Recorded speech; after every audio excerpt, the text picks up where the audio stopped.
Australia A ടീമും India A ടീമും തമ്മിൽ നടക്കുന്ന രണ്ടാം അനൗദ്യോഗിക ടെസ്റ്റ് മത്സരത്തിൽ ഇന്ത്യ ടീമിന് ബാറ്റിംഗ് തകർച്ച.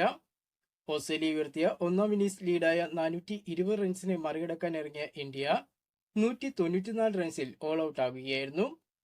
ഇതോടെ ഓസ്ട്രേലിയ ഒന്നാം ഇന്നിംഗ്സിൽ ഇന്ത്യക്കെതിരെ 226 റൺസിന്റെ ലീഡാണ് നേടിയിരിക്കുന്നത്. 75 റൺസ് നേടിയ സായി സുദർശനും 38 റൺസ് നേടിയ നാരായണൻ ജഗദീഷനുമാണ് ഇന്ത്യക്ക് വേണ്ടി ബാറ്റിംഗിൽ തിളങ്ങിയത്.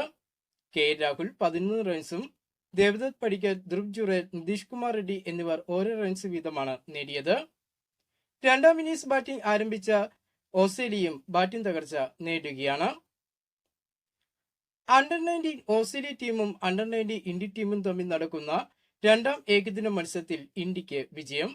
51 റൺസിനാണ് ഇന്ത്യ ഓസ്ട്രേലിയയെ തോൽപ്പിച്ചിരിക്കുന്നത്. ടോസ് നഷ്ടപ്പെട്ട് ആദ്യം ബാറ്റിംഗിനിറങ്ങിയ ഇന്ത്യ നിശ്ചിത ഓവറിൽ 300 റൺസ് നേടിയപ്പോൾ മറുപടി ബാറ്റിംഗിനിറങ്ങിയ ഓസ്ട്രേലിയ 249 റൺസിന് പുറത്താകുകയായിരുന്നു. ഇന്ത്യക്ക് വേണ്ടി ഇന്ത്യയുടെ കൗമാര താരമായ വൈഭവ് സൂര്യവംശി അർദ്ധ സെഞ്ചുറി നേടി. 68 പന്തുകളിൽ നിന്നും 6 സിക്സും 5 ഫോറും അടക്കം 70 റൺസാണ് വൈഭവ് സൂര്യവംശി നേടിയത്. വൈഭവ് ഉൾപ്പെടെ 3 ഇന്ത്യൻ താരങ്ങളാണ് 50 അടിച്ചത്. കൂടുതൽ ക്രിക്കറ്റ് വാർത്തകളും വിശേഷങ്ങളുമായിട്ട് നമുക്കിനി അടുത്ത വീഡിയോയിൽ കാണാം.